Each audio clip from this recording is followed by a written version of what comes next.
మోహన్ బాబును పద్మశ్రీ వివాదం వదిలేలా లేదు. హైకోర్టు తీర్పును సవాల్ చేస్తూ సుప్రీంలో పిటిషన్ వేసిన ఆయనకు చుక్కెదురైంది. హైకోర్టు తీర్పును సుప్రీంకోర్టు సమర్థించింది. పేరుకు ముందు పద్మశ్రీ వాడటం తప్పని తీర్పునిచ్చింది. ఎందుకు వాడుతున్నారంటూ ప్రశ్నించింది.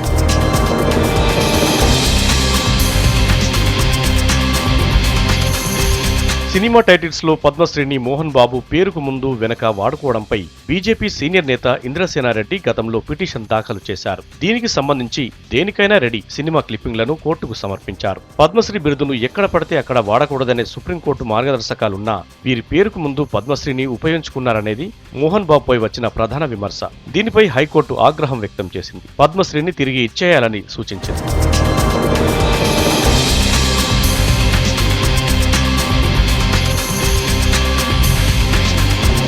సుప్రీంలో తేల్చుకుందామనుకున్న మోహన్ బాబుకు అక్కడా చుక్కెదురైంది. Justice H Dutt, justice S బాబ్డేలతో కూడిన ధర్మాసనం ఈ కేసును విచారించింది. పద్మశ్రీని దుర్వినియోగం చేశారంటూ మండిపడింది. పద్మశ్రీని ఇంటి ముందు నేమ్ ప్లేట్ పై కూడా వాడకూడదంటూ తేల్చి చెప్పింది. ఇప్పటి వరకు పేరుకు ముందు వాడిన పద్మశ్రీ టైటిల్స్ ను తొలగించాలని, ఇకపై ఎక్కడా వాడబోనని ప్రమాణం చేస్తూ ఓ ధృవీకరణ పత్రాన్ని అందించాలని సుప్రీంకోర్టు మోహన్ బాబును ఆదేశించింది. పద్మశ్రీ వివాదంపై తదుపరి విచారణను ఏప్రిల్ 17 వాయిదా వేసింది సుప్రీంకోర్టు.